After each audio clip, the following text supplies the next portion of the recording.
15ই ফেব্রুয়ারি থেকে আইএসএল কি আদৌ শুরু হবে? কেন কথাটা বলছি আপনাদের আদৌ শুরু হবে কি না, কারণ অনেক জায়গায় শোনা যাচ্ছে যে এটা কনফার্ম হয়ে গেছে, মোটামুটি শুরু হবে। তো সেটা নিয়ে কিছু স্ট্যাটিস্টিক্স আপনাদের দেবো আর কিছু কথা বলবো। কালকে যা স্টেটমেন্টগুলো পাওয়া গেছে এআইএফএফের তরফ থেকে। প্রথমত এআইএফএফ বলছে যে 15ই ফেব্রুয়ারি থেকে আইএসএল শুরু হবে, এবং আজকে এক্স হ্যান্ডেলে একটা জায়গায় দেখলাম যে আইএসএল নাকি বিনা খরচায় তাদের লোগো এআইএফএফকে ব্যবহার করতে দেবে, ফলে নামটা আইএসএলই থাকছে। অবশ্যই যদি খবরটা সত্যি হয়, কারণ সত্যি কথা বলছি, অ্যাকচুয়ালি আমি স্ক্রল করতে করতে খবরটা পড়ে বেরিয়ে গেছি, খেয়াল করিনি কারা পোস্ট করেছে এবং কতটা রিলায়েবল অ্যাকাউন্ট।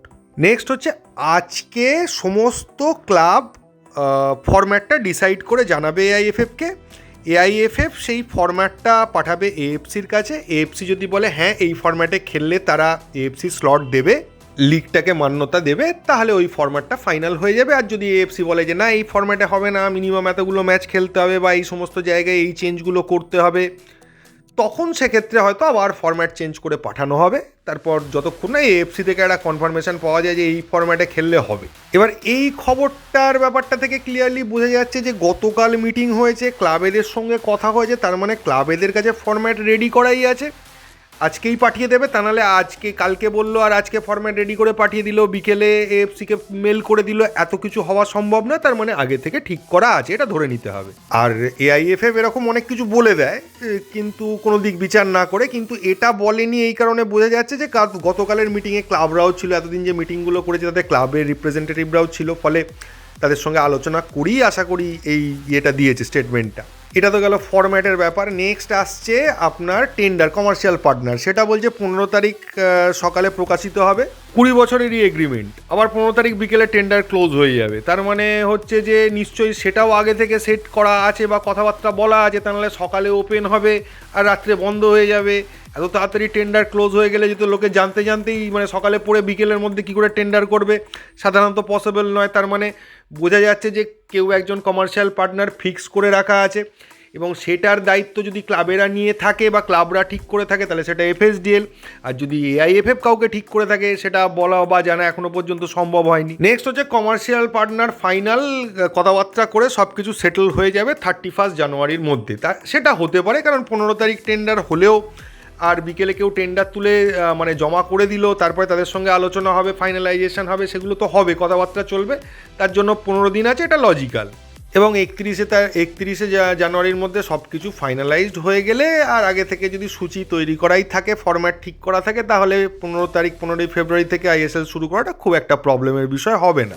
এবং কয়েক জায়গা থেকে শুনলাম যে এআইএফএফ নাকি 5 কোটি টাকা পর্যন্ত দিতেও রাজি হয়েছে এই টুর্নামেন্টের অপারেশন কস্ট হিসেবে, বা ক্লাবরা যেটা অর্গানাইজ করবে সেক্ষেত্রে মানে সেটা তারা কন্ট্রিবিউট করতে রাজি হয়েছে, এটাও জানা গেছে। তো এবার অন্তত আশা করা যায় যে কিছু একটা হতে চলেছে। তবে এত কদিনের অভিজ্ঞতা বা গত কয়েক মাসের যা আমরা দেখে এসেছি, যেটা স্ট্যাটিস্টিক্স বলছে, সেটা নিয়ে যদি ভাবতে চাই, তাহলে মনে হবে যে যতক্ষণ না ফাইনালাইজ ফার্স্ট ম্যাচটা হচ্ছে ততক্ষণ বলা যাবে না যে আইএসএলটা হতে চলেছে বা আইএসএল হচ্ছে।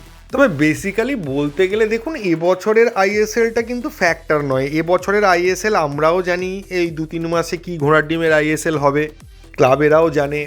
কিন্তু ইন্ডিয়ান ফুটবলের যে ভবিষ্যৎ ভয়ঙ্কর জায়গায় পৌঁছে যাচ্ছে, সেটা থেকে বাঁচানোর জন্য এই লং টার্ম 20 বছরের চুক্তিটাই কিন্তু মেন ইম্পর্টেন্ট বিষয়। এবছর আইএসএলে কি খেলা হলো কি হলো না, খেলা দেখানো গেল কি গেল না, আমরা দেখতে পেলাম কি পেলাম না, এটা কিন্তু অ্যাকচুয়ালি ইন্ডিয়ান ফুটবলের স্বার্থে অনেকটাই নগণ্য, যতটা এই 20 বছরের চুক্তি হওয়াটা জরুরি। এবার চলে আসি একটু পেছনে, কেন এই জিনিসটা হলো। কারণ আমি বেশ কিছুদিন আপনাদের ভিডিও দিইনি, সেরকম ব্যাপার ছিল না, জিনিসগুলো ওয়াচ করছিলাম। সেটা হচ্ছে সমস্ত প্লেয়াররা মিলে একটা ভিডিও বানিয়েছে, আপনারা দেখেও থাকবেন অনেকে, একদম ডাইরেক্টলি ভিডিও করে ফিফার কাছে অ্যাপিল করেছে যে আমাদের ফুটবলের অবস্থা শোচনীয়, ফিফার হস্তক্ষেপ চেয়েছে তারা কোনোভাবে যদি আমাদের ভারতীয় ফুটবলকে বাঁচাতে পারে। তো এটার ফলে কি হয়েছে, এটার ফলে যেটা হচ্ছে, এটা ইন্টারন্যাশনালি প্রচার হচ্ছে যে ভারতে ফুটবলটা সংকটে আছে। তো এটা ভারতীয় গভর্নমেন্টের কাছে খুব একটা ভালো বিজ্ঞাপন নয়। শুধু তাই নয়, তার সঙ্গে বিরোধীদেরও কয়েকজনের আমি এক্স হ্যান্ডেলে টুইট দেখলাম বা পোস্ট দেখলাম বলতে পারেন, যে তারাও কিন্তু এটা নিয়ে সরকারকে সমালোচনা করতে শুরু করছে।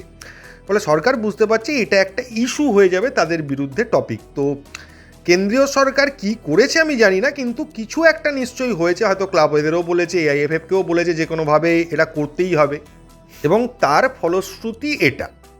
এবং তার সঙ্গে লাস্ট যেটা শুনেছিলাম যে AIFF এটাও বলেছে যে এবছর যে ক্লাব পার্টিসিপেট করতে চাইবেন না তাকে আই লিগে নামিয়ে দেওয়া হবে, মানে সে যদি ISL খেলতে যায় তাহলে এরপরে খেলতে গেলে আই লিগ খেলে এসে খেলতে হবে।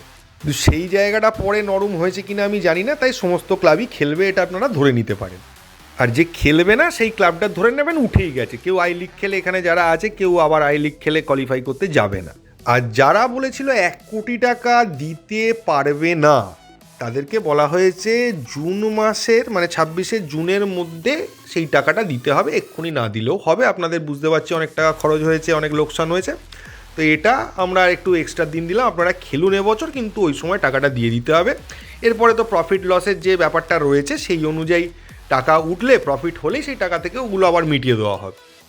তবে এবারে স্টেটমেন্টটা বাকি বারের থেকে আলাদা এই কারণে প্রত্যেকটা জিনিসের কিন্তু একটা ক্ল্যারিটি রয়েছে যে স্টেটমেন্টগুলো AIFF এর তরফ থেকে এসছে। তবে AIFF এর পাস্ট রেকর্ডটা যদি আমরা ভুলে যাই আর শুধুমাত্র গতকালের স্টেটমেন্টের দিকে ফোকাস করি তাহলে আমাদের মনে হবে যে একটা পজিটিভ জায়গা রয়েছে ISL শুরু হবার, এবং 15ই ফেব্রুয়ারি হয়তো শুরু হলো কি ওটা ধরুন 2-1 দিন আগে পিছে হতে পারে, সেটা পরের বিষয়, কিন্তু হবার একটা সম্ভাবনা কিন্তু তৈরি হয়েছে।